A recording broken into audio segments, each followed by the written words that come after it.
This is a video of a 1904 GE pancake that I recently finished restoring.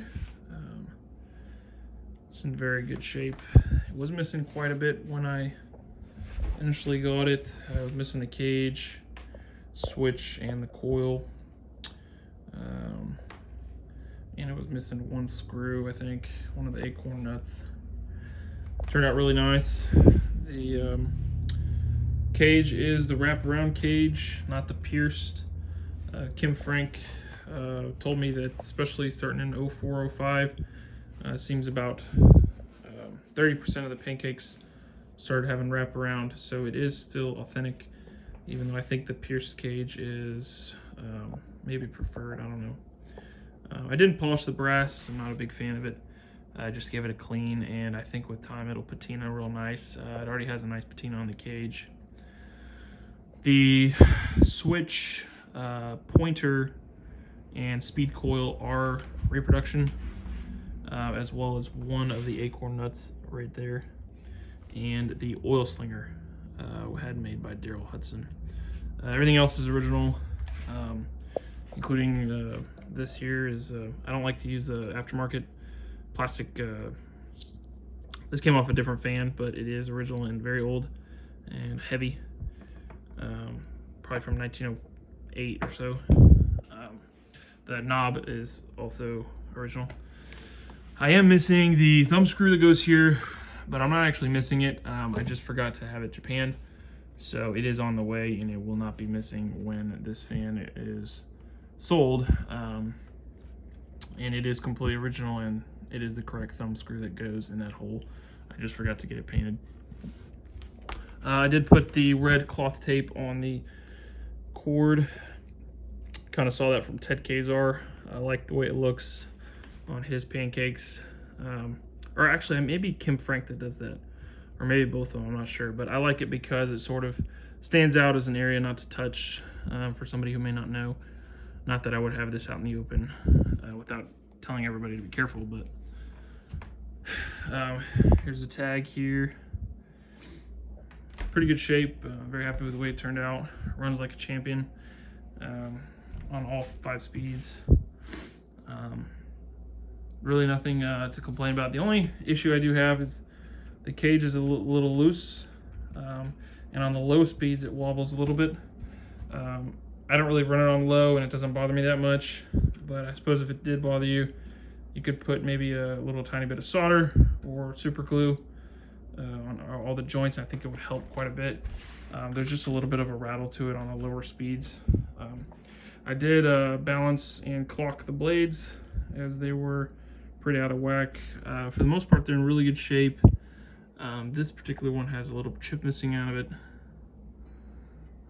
And then there is a bend that I couldn't quite get out on this blade. You can sort of see it right there. And then I believe that one has a little bit of a, it's hard to get those out completely. So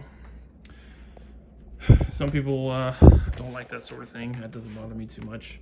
So I'll go ahead and turn it on.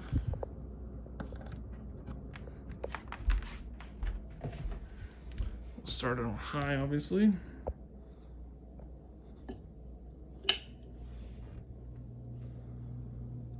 Oh, and I forgot to mention, I did put a new bearing in it, provided by Daryl Hudson as well. The old bearing was very loose. This is high speed, puts out a lot of air.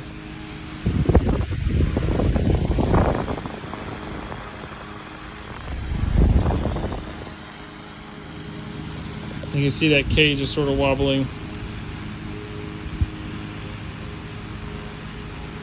So, but it's definitely the cage itself, because the rest of it is totally, it doesn't vibrate at all anywhere else. So it's just the cage that needs to be sort of, it needs to be tight. I don't know. Wasn't really my concern. There's speed 4.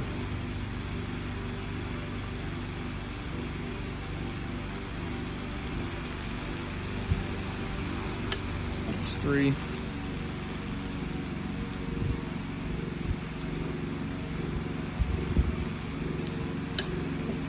2,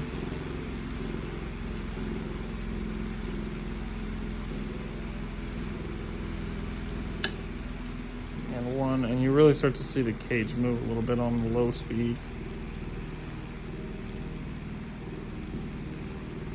Well, not too bad, I guess, but and we'll turn it off here.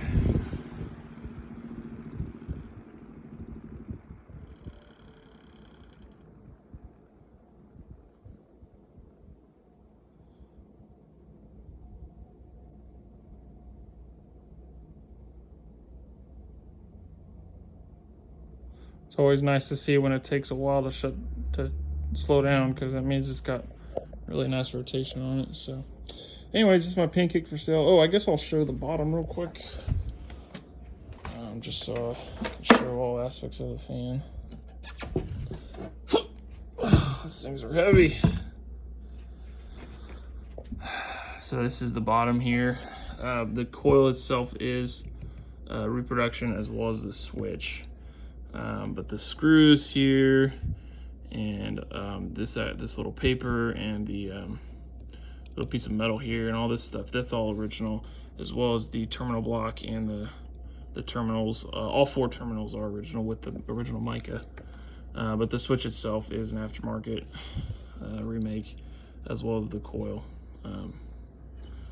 So this is how I found the fan with the this stuff in it.